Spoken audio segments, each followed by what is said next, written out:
సూర్యాపేట పట్టణంలో వందే మాతర గేయం 150 సంవత్సరాలు పూర్తి చేసుకున్న సందర్భంగా సూర్యాపేట పట్టణంలో ఈ వందే మాతర ఉద్యమానికి సంబంధించినటువంటి కమిటీ మెంబర్లందరూ మాకు విజ్ఞప్తి చేయడం జరిగింది. మేము పెద్ద ఎత్తున సూర్యాపేట పట్టణంలో ఈ 150 సంవత్సరాల వందే మాతర గేయాన్ని పూర్తి చేసుకున్న సందర్భంగా మంచి ర్యాలీ తీస్తామని, అప్పుడు పోలీస్ డిపార్ట్మెంట్ కూడా చాలా చక్కటి సహకారంతో వేలాది మంది విద్యార్థుల సమక్షంలో, చాలామంది పట్టణంలో ఉన్నటువంటి పుర ప్రముఖుల సమక్షంలో, మీడియా మిత్రుల సమక్షంలో మనం ఈ యొక్క 150 సంవత్సరాల వేడుకని ఘనంగా నిర్వహించుకోవడం జరిగింది.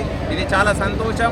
ఈ వేడుకల్లో నేను పాల్గొనడం, ప్రత్యక్షంగా ఇందులో నేను కూడా ర్యాలీలో పాల్గొనడం అనేది నాకు చాలా ఆనందం ఇచ్చింది.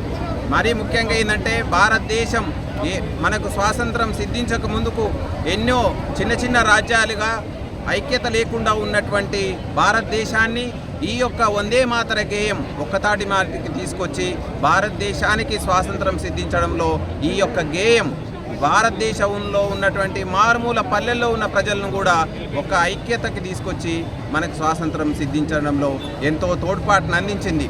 సో అలాంటి ఈ గొప్ప గేయాన్ని మనం ఎప్పుడూ కూడా స్మరించుకుంటూ దాని యొక్క ఐక్యతను మున్ముందుకు తీసుకెళ్ళి భారతదేశం ఇంకా గొప్ప దేశంగా అవతరించడానికి, ఇది ప్రపంచ అవనిక మీద భారతదేశ గొప్పతనాన్ని నిరూపించడానికి ఈ యొక్క గేయం ఎంతో ఉపయోగపడుతుంది అనడంలో అతిశయోక్తి లేదు.